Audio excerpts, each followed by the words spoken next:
Architectural design സീരീസിലെ 3rd ചാപ്റ്ററാണ് നമ്മളിന്ന് ഡിസ്കസ് ചെയ്യാൻ പോകുന്നത്. ഫസ്റ്റ് ചാപ്റ്ററിൽ നമ്മളൊരു ആർക്കിടെക്ചറൽ ഡിസൈനിങ് എന്താണെന്നതിനെക്കുറിച്ചുള്ളൊരു ഐഡിയ ഡിസ്കസ് ചെയ്തു.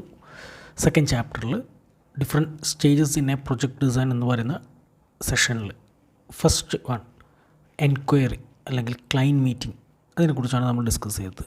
Now 3rd chapter architectural consultancy proposal and agreement. 2 ടോപ്പിക്കുകളാണ് അല്ലെങ്കിൽ 2 പ്രോസസ്സുകളാണ് നമ്മൾ ഇന്ന് ഈ ഒരു ചാപ്റ്ററിൽ ഡിസ്കസ് ചെയ്യുന്നത്. വളരെ കുറഞ്ഞ ഒരു ടൈമിൽ ഫിനിഷ് ചെയ്യാൻ പറ്റുന്ന 2 ഇമ്പോർട്ടൻ്റ് ആയിട്ടുള്ള കണ്ടൻറ്റുകളാണ് നമ്മളിന്ന് ഡിസ്കസ് ചെയ്യുന്നത്. So first of all architectural proposal എന്താണ് എന്നുള്ളതാണ് നോക്കാൻ പോകുന്നത്. ഫസ്റ്റ് ഓഫ് ഓൾ ഇതിൻ്റെ ഒരു ഡെഫിനിഷനായിട്ട് കാണാം. Formal document submitted by an architectural firm their client. നമ്മൾ ആൾറെഡി ക്ലയൻറ്റ് മീറ്റിംഗ് നടത്തിയ സമയത്ത് ക്ലയൻറ്റിൻ്റെ ആവശ്യങ്ങളും സ്കോപ്പ് എന്താണ്, അല്ലെങ്കിൽ അവർക്ക് എന്തൊക്കെ കാര്യങ്ങളാണ് നമ്മളെ കയ്യിൽ നിന്നും വേണ്ട സർവീസസ്, അവരുടെ ഒരു ടൈം ഷെഡ്യൂളിങ് എങ്ങനെയാണ്, അവരുടെ ബഡ്ജറ്റ് എന്താണ്, അവരുടെ പേഴ്സണൽ ഡീറ്റെയിൽസ്, അങ്ങനെ ഒരുപാട് കാര്യങ്ങൾ നമ്മൾ മനസ്സിലാക്കി.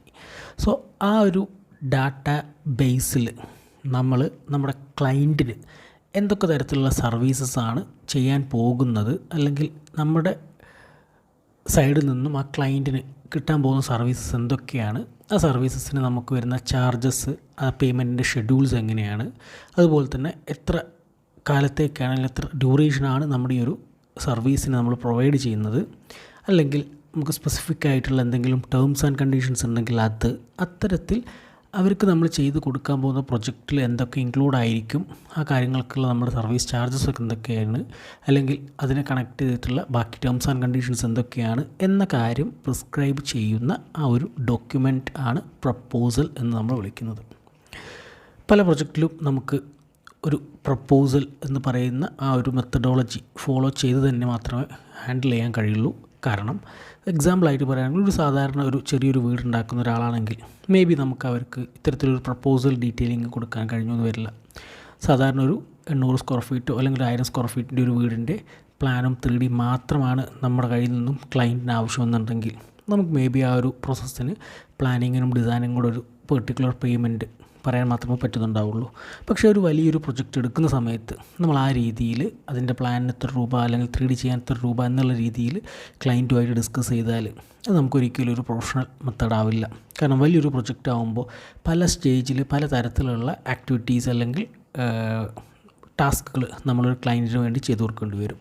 സോ ആ ഒരു പാർട്ടിൽ ചിന്തിക്കുന്ന സമയത്ത് ഇൻ കേസ് വലിയൊരു മേജർ പ്രൊജക്റ്റ് നമ്മൾ സ്റ്റാർട്ട് ചെയ്ത് അതിൻ്റെ ഒരു പെർട്ടിക്കുലർ പോയിൻ്റ് എത്തിയ സമയത്ത് ഡ്രോപ്പ് ഔട്ട് ചെയ്യാൻ തീരുമാനമായാൽ നമ്മൾ അത്രയും കാലം ചെയ്ത വർക്ക്സിന് അല്ലെങ്കിൽ ഇഫേർട്ടിനൊന്നും ഒരു വാല്യൂ ഇല്ലാത്തൊരു സിറ്റുവേഷൻ വരാൻ സാധ്യതയുണ്ട്.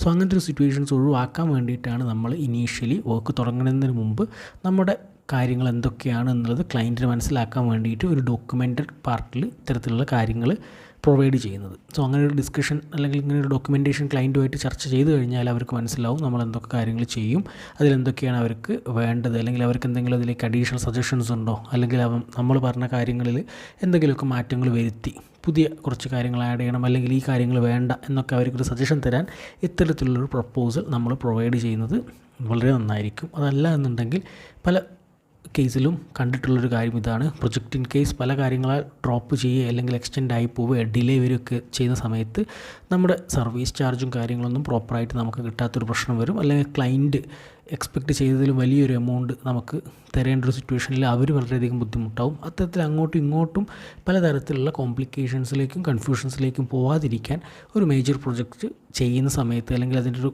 കൺസൾട്ടൻറ്റ് വർക്ക് നമ്മൾ എടുക്കുന്ന സമയത്ത് നമ്മുടെ പ്രപ്പോസൽ എന്താണെന്നുള്ളത് കൊടുക്കുന്നതാണ് ഏറ്റവും നല്ലത്. സോ സിംപ്ലിഫൈ ചെയ്ത് പറയുകയാണെങ്കിൽ നമ്മൾ ആ ഒരു ക്ലയൻറ്റിന് വേണ്ടിയിട്ട് അവരുടെ പ്രൊജക്റ്റിൽ എന്തൊക്കെ കാര്യങ്ങളാണ് ചെയ്യാൻ പോകുന്നത്, എന്താണ് അവരുടെ പ്രൊജക്റ്റിൻ്റെ സ്കോപ്പ്, ആ ഒരു പ്രൊജക്റ്റിൻ്റെ കൺസൾട്ടേഷൻ്റെ ടൈം ലൈൻ എന്താണ്, നമ്മുടെ സർവീസ് ചാർജസും അതിൻ്റെ ഷെഡ്യൂൾസും എന്തൊക്കെയാണ്, ആൻഡ് അതിനെ കണക്ട് ചെയ്ത് നമ്മുടെ ടേംസ് ആൻഡ് കണ്ടീഷൻസ് എന്തൊക്കെയാണ് എന്ന് മെൻഷൻ ചെയ്യുന്നതിനാണ് ബേസിക്കലി പ്രപ്പോസൽ എന്ന് പറയുന്നത്. ഓക്കെ. ദെൻ അതിനെ തന്നെ കണക്ട് ചെയ്യുന്ന മറ്റൊരു ടേമാണ് എഗ്രിമെൻറ്റ്. എഗ്രിമെൻറ്റ് എന്നുള്ളത് പലരും കേട്ട് പരിചയമുള്ള ടേം തന്നെയായിരിക്കും. നമ്മൾ വർക്ക് എഗ്രിമെൻ്റ് ഒക്കെ കണ്ടിട്ടുണ്ടായിരിക്കും. ഇപ്പോൾ ഒരു കൺസ്ട്രക്ഷൻ വർക്ക് നടക്കുകയാണെങ്കിൽ കോൺട്രാക്ടറുമായിട്ട് നമ്മളൊരു എഗ്രിമെൻറ്റ് വയ്ക്കും. ഇത്ര സമയത്തിനുള്ളിൽ പ്രൊജക്റ്റ് തീരണം, അതിൻ്റെ ബഡ്ജറ്റ് ഇന്നതാണ്, മെറ്റീരിയൽ സ്പെസിഫിക്കേഷനും കാര്യങ്ങളൊക്കെ നമ്മളതിൽ മെൻഷൻ ചെയ്യും. ഇൻ കേസ് ആ ഡ്യൂറേഷനോ കാര്യങ്ങളൊക്കെ അങ്ങോട്ടും ഇങ്ങോട്ടും വയലേറ്റ് ചെയ്ത് കഴിഞ്ഞാൽ നമുക്ക് ലീഗലി ഒരു സപ്പോർട്ട് കിട്ടുക എന്നുള്ള ഉദ്ദേശത്തിലൊക്കെ നമ്മൾ എഗ്രിമെൻറ്റ് വെക്കാറുണ്ട്. സോ അത്തരത്തിൽ നമ്മളൊരു ആർക്കിടെക്ചറൽ കൺസൾട്ടൻസി വർക്ക് എടുക്കുന്ന സമയത്ത്, കൺസ്ട്രക്ഷൻ പാർട്ടിലല്ല, ഒരു ആർക്കിടെക്ചറൽ ഡിസൈനിങ് പ്രൊജക്റ്റ് എടുക്കുന്ന സമയത്തും നമുക്ക് എഗ്രിമെൻറ്റ് വെക്കാം. അതാണ് ആർക്കിടെക്ചറൽ കൺസൾട്ടൻസി എഗ്രിമെൻ്റ് എന്ന് ഞാൻ മെൻഷൻ ചെയ്തിട്ടുള്ളത്. And it refers to a contractual arrangement between designer or consultancy and client. നമ്മൾ ആ ഒരു ക്ലയൻറ്റും ഡിസൈനറും അല്ലെങ്കിൽ ആരാണോ കൺസൾട്ടൻറ്റിൻ്റെ പാർട്ടിലുള്ളത് അവർ തമ്മിൽ ഒരു മ്യൂച്വൽ അറേഞ്ച്മെൻറ്റിൽ ഒരു അണ്ടർസ്റ്റാൻഡിങ്ങിൽ എത്തുന്നതിന് വേണ്ടി നമ്മൾ പ്രിപ്പയർ ചെയ്യുന്ന ഒരു ഡോക്യുമെൻ്റാണ് ആക്ച്വലി എഗ്രിമെൻ്റ് എന്ന് പറയുന്നത്. അതായത് നമ്മൾ പ്രപ്പോസൽ എന്ന് പറയുന്ന പാർട്ടിലൂടെ നമ്മുടെ സർവീസസും കാര്യങ്ങളൊക്കെ എന്താണെന്നുള്ളത് ഒരു ഡോക്യുമെൻറ്റഡ് വേയിൽ ക്ലയൻറ്റുമായിട്ട് ഡിസ്കസ് ചെയ്തു. സോ അതിൻ്റെ ഒരു ഫൈനൽ റിവിഷൻ കഴിയുമ്പോൾ നമുക്ക് ഓക്കെ ഇന്ന കാര്യങ്ങളൊക്കെ നമുക്ക് ചെയ്യാം, അതിന് ഇന്ന പേയ്മെൻ്റ് ആകും എന്നുള്ളൊരു ധാരണ ക്ലയൻറ്റും ഈ ഡിസൈനറും തമ്മിൽ എത്തിക്കഴിഞ്ഞാൽ ദെൻ നമുക്ക് ആ വർക്ക് സ്റ്റാർട്ട് ചെയ്യുമ്പോൾ ഇത്തരത്തിലൊരു എഗ്രിമെൻറ്റ് നമുക്ക് സെറ്റ് ചെയ്യുന്നത് അല്ലെങ്കിൽ പ്രിപ്പയർ ചെയ്യുന്നത് വളരെയധികം ഇമ്പോർട്ടൻ്റ് ആണ്. അല്ലെങ്കിൽ അതാണ് ഏറ്റവും ബെറ്റർ ആയിട്ട് നമുക്കൊരു പ്രൊജക്റ്റിനെ പ്രൊഫഷണൽ വേയിൽ മൂവ് ചെയ്യാൻ നല്ലത്. കാരണം ഞാൻ നേരത്തെ പറഞ്ഞൊരു കേസ് തന്നെ, in case project in between എന്തെങ്കിലും തരത്തിലുള്ള ഇഷ്യൂ കാരണം ഡിലേ വരികയോ അല്ലെങ്കിൽ സ്റ്റോപ്പ് ചെയ്യുകയോ ഡ്രോപ്പ് ഔട്ട് ചെയ്യുകയൊക്കെ ചെയ്യുന്ന സമയത്ത് നമ്മൾ അത്രയും കാലം ചെയ്ത സർവീസസിനുള്ള അതിൻ്റെ പ്രോപ്പർ പേയ്മെൻറ്റും കാര്യങ്ങളും നമുക്ക് കിട്ടണമെങ്കിലും അല്ലെങ്കിൽ ക്ലയൻറ്റിന് ഏതെങ്കിലും തരത്തിലൊരു നഷ്ടം വരികയാണെങ്കിൽ അത് കോമ്പൻസേറ്റ് ചെയ്യണമെങ്കിലും ഒരു ലീഗൽ വാലിഡിറ്റി കമ്പൽസറിയാണ്. സോ അതിന് വേണ്ടിയിട്ടാണ് നമ്മൾ ആർക്കിടെക്ചർ കൺസൾട്ടൻസി പാർട്ടിലും എഗ്രിമെൻറ്റ് വെക്കുന്നത്.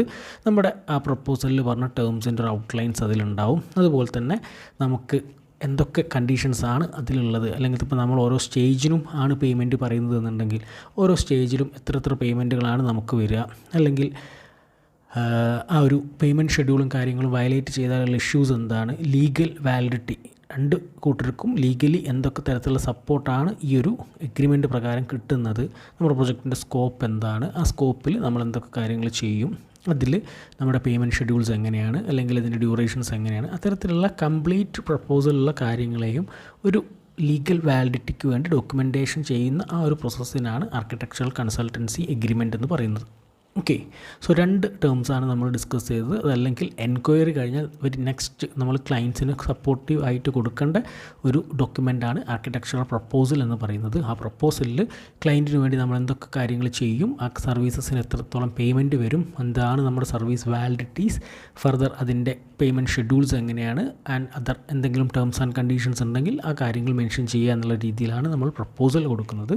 പ്രപ്പോസൽ കൊടുത്ത് അതിൻ്റെ ഡിസ്കഷൻസും കാര്യങ്ങളും റിവിഷൻസും ഒക്കെ കഴിഞ്ഞ് ഓക്കെ ആയാൽ നമ്മൾ ആ വർക്ക് ഏറ്റെടുത്ത് സ്റ്റാർട്ട് ചെയ്യുന്ന സമയത്ത് ഒരു ലീഗൽ സപ്പോർട്ട് എന്നുള്ള നിലയിൽ അല്ലെങ്കിൽ ഒരു ലീഗൽ വാലിഡിറ്റി എന്നുള്ള നിലയിൽ നമുക്ക് ചെയ്യാൻ പറ്റുന്ന തേർഡ് സ്റ്റേജ് അല്ലെങ്കിൽ തേർഡ് ഡോക്യുമെൻറ്റേഷൻ പാർട്ടാണ് എഗ്രിമെൻ്റ് എന്ന് പറയുന്നത്. So architectural consultancy agreement legally valid ആവുന്ന രീതിയിൽ ക്ലയൻറ്റും ഡിസൈനറും അല്ലെങ്കിൽ ക്ലയൻറ്റും കൺസൾട്ടൻറ്റും തമ്മിൽ ഒരു ലീഗൽ ഡോക്യുമെൻറ്റേഷൻ എത്തുന്ന ഒരു പ്രൊസീജിയറാണ് എഗ്രിമെൻ്റ് എന്ന് പറയുന്നത്. യൂഷ്വലി അത് നമ്മുടെ സ്റ്റാമ്പ് പേപ്പറിലോ അല്ലെങ്കിൽ രജിസ്റ്റേർഡ് ഓഫീസിൻ്റെ ലെറ്റർ ഹെഡിലൊക്കെ എഴുതുമ്പോഴാണ് ഒരു ലീഗൽ വാലിഡിറ്റി കിട്ടുന്നത്. ആൻഡ് ബോത്ത് ക്ലയൻറ്റിൻ്റെയും ഡിസൈനറുടെയും പാർട്ടിൽ നിന്ന് നമ്മൾ വിറ്റ്നസിനെ കൂടെ ഒക്കെ വെച്ചിട്ടാണ് നമ്മളൊരു എഗ്രിമെൻറ്റും കാര്യങ്ങളൊക്കെ പ്രിപ്പയർ ചെയ്യുക.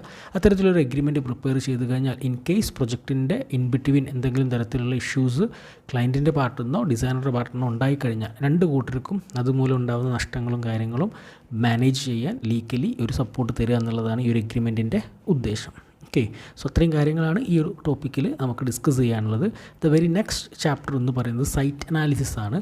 ഒരു പ്രൊജക്റ്റിൽ ഒരു ക്ലയൻറ്റ് മീറ്റിംഗ് കഴിഞ്ഞ് അവർക്കുള്ള പ്രപ്പോസലും എഗ്രിമെൻറ്റും കാര്യങ്ങളായാൽ നമ്മൾ ആ പ്രൊജക്റ്റ് സ്റ്റാർട്ട് ചെയ്യുകയാണ്. സോ അതിൽ ഏറ്റവും സ്റ്റാർട്ടിങ്ങിലായിട്ട് നമുക്ക് ആവശ്യമുള്ളത് സൈറ്റ് അനാലിസിസ് എന്ന് പറയുന്നത് വളരെ ഡീറ്റെയിൽഡ് ആയിട്ടുള്ളൊരു പോർഷനാണ്. അതാണ് നമുക്ക് നെക്സ്റ്റ് ചാപ്റ്ററിൽ ഡിസ്കസ് ചെയ്യാനുള്ളത്. ഓക്കെ. Thank you.